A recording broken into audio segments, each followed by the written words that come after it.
Well, holy goddamn. It's a stage so chock full to the brim with bullshit. It's over 10 minutes long and I can still spend every waking second talking about what's going on. Since there's absolutely nothing noteworthy about the first battle, I'll use this time to tell you exactly what sort of vomit you're watching pass itself off as genuine gameplay. These are the red donuts. They have 4 minute weak points and take dozens upon dozens of charge shots to kill. On its own, in a nondescript room, this is still so obviously a cheap, thoughtless creation whose entire difficulty is based around tedium and rendering any conventional approach entirely pointless and overly ineffective. The only tolerable way to deal with these is to exploit giga attacks, like the charged metal anchor or shining ray, and the special de jour of any armor you happen to be using.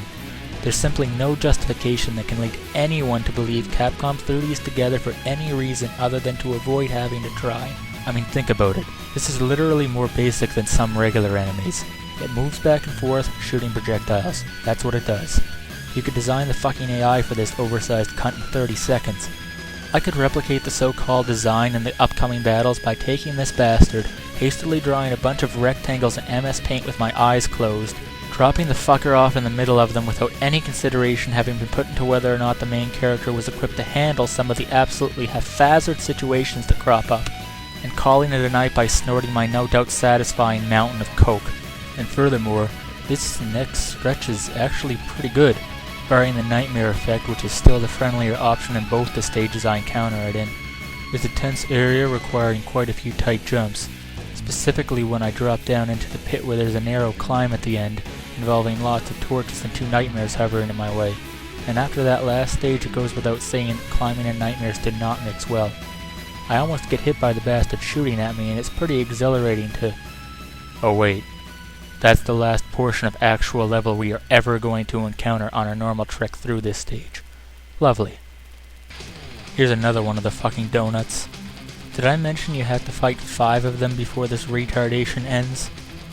What kind of goddamn psychological pandemic had to go through Capcom's heads before they decided this painfully tedious nonsense would register as fun to any player without severe brain hemorrhaging? And I guess some sort of bizarre fixation on running around in circles while chasing larger circles. By this point we're only a few minutes in, and already the appalling but effective Capcom misery strategy is actually making this simplistic baby's first pattern recognition excuse for gameplay become a fucking challenge. Here is the first, and believe me, relatively kind introduction to exactly how troublesome those very small weak points are going to get when you see them combined with the terrain mapping equivalent of setting off a fucking nuclear warhead in a forest and using the remains as inspiration for where you'll stick your fucking platforms. I admit I made this battle harder than I needed to in the interest of speed, but you have no idea just how long these fights can take if you don't play things risky. Just in this fight, if I didn't play around with the fucker on the bottom despite some heavy risk of getting caught ass end between a projectile and getting smashed into the side of the wall, the upper right weak point would offer me an opportunity to hit it once every 20 seconds, specifically when the donut is just descending into the bottom tunnel. This isn't an issue of skill, it's an issue of not letting your goddamned eyes glaze over and your fingers atrophy before the stage decides to end. The third one. Are you fucking kidding me?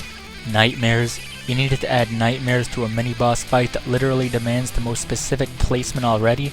This battle is where your fingers really start to fucking hurt, and I'd just like to say to anyone watching right now, take a good close look at the bottom left weak point when it's moving on the hill. Did the idea of a weak spot that ridiculously out of the way really come from a functioning human being? The fact that this fight consists of such a long arena means you can't even make things easy on yourself by collecting all the nightmare souls. The screen scrolls so far from their initial positions that the stage will respawn them for us even without their souls. In all honesty, this is shorter than the last 2 because you have so many windows to hit 3 of the weak points, but the remaining point is still an exercise in stupidity, and this is also the battle where your hands start to feel it. You can only keep your attention strained on the same repetitive actions for so long before your focus starts to slip and you make easy to avoid mistakes. The nightmares are as unpredictable as usual, and having to hold out in 2 very narrow stretches of flat land just to get an effective hit on the last weak point means you are in extreme proximity to those infernal projectiles, and that last cheeky nightmare almost fucked me over too. And now we enter an area with fatal lava and... Okay, you know what? This is too much. This, right here. Fuck Ground Scarawage's stage even though it's much harder. Fuck Gate's first stage even if it requires incredibly obtuse items just to get through. This, right here, is the single most idiotic thing in the entire game. You have half a screen to work with at all times, a ridiculously obstructive and seemingly random for its own sake assortment of platforms impeding any proper plan of action you might think to try against the mini-boss. Nightmares in a climbing segment, and why the fuck is this idea so popular again? You have an obviously inefficient amount of time before the entire arena goes ass up in lava, leaving you with 25% of the screen and basically fucking you entirely on ever hitting the lower weak points, unless you have the luck and timing of Buddha and can actually bathe X's feet in the bottom of the lava long enough to fire shots at the right side one. But that wouldn't be enough. Oh no. They had to make it literally, absolutely, 100% impossible to defeat this fuckwit with the X-Buster, or just to put any other weapon in the amount of time you're given. Let me put this out there. You should not need to get raped up the fucking ass just because you picked the wrong stage with Unarmored X. I get that things should be harder with him, but just what in the Christ did the designers have against you using the guy? Why did they even include him if 90% of the situations were going to be tailor-made for his armors, including the one you start the bloody game with? This doesn't demand perfection like Metal Shark Player Stage does. Doing this with the X-Buster requires deaths, period. There is at no point in this 3-minute climb one fucking action taken that a reasonable person would expect any player to make on a whim. Now you might be thinking, hey, the Z Sabre chains damage on these guys quickly enough. Stop your bitching about the development just because you chose not to use it. It's even available to Unarmored X. Well okay, here's the big issue there. Doing this with the Z Sabre is barely any easier than with the fucking X-Buster, because the bottom two weak points are so often covered by lava that finding the time to actually chain damage is pretty much impossible. The best you could do with it on gut reaction alone is to sneak small hits in here or there, which is even worse than the X-Buster. And what's worse than this is, when you get past the halfway point or so, the opportunities to hit the lower weak points severely lessens itself. Without several deaths to research exactly where your safe opportunities are, there's simply no simple way through here without abusing a Deus Ex Machina style weapon. I mean, just seeing X dance around that godforsaken lava for so much of the climb, and finish dancing around like a fucking clown for a full minute up at the top here. It's gotta instill at least some sense of what I mean. The last donut is absolute cakewalk, but why does the challenge need to be all or nothing here? Did I miss the notion of middle ground being evil somehow? Bottom line is, this is the most bluntly tailored fuck you in the entire game. There's simply no way anyone could have designed this with the intent of producing quality. It's like they hate the fucking consumer base that gives them business. I don't even care that it's not as ridiculously hard as a few select other things. It's just the ugliest looking example of laziness I could come up with in this game. Anyway, you can see this is an even bigger joke than the first donut was. I take some very stupid risks on account of the sheer rarity with which I get through that last fight.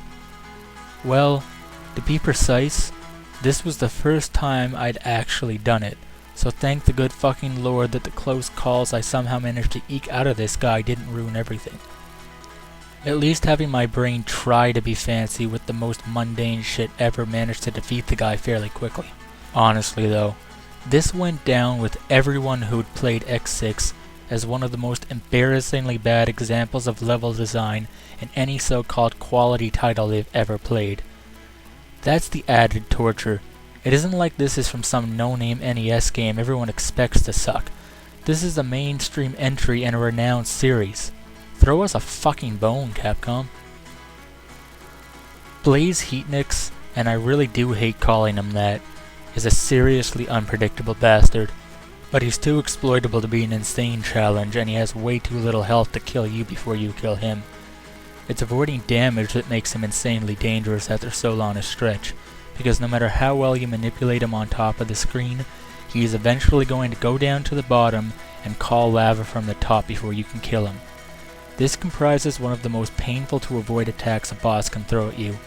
As you'll see, when he decides to throw crescents along the bottom of the screen, you need to be seriously precise, and the dripping lava makes this even more painful. It's not so painful in its own right, it's just the fact that you have to deal with it after making it through the infernal stage. Luckily the next one won't make you tear your hair out, it'll just leave you scratching your head wondering if there was even a stage at all.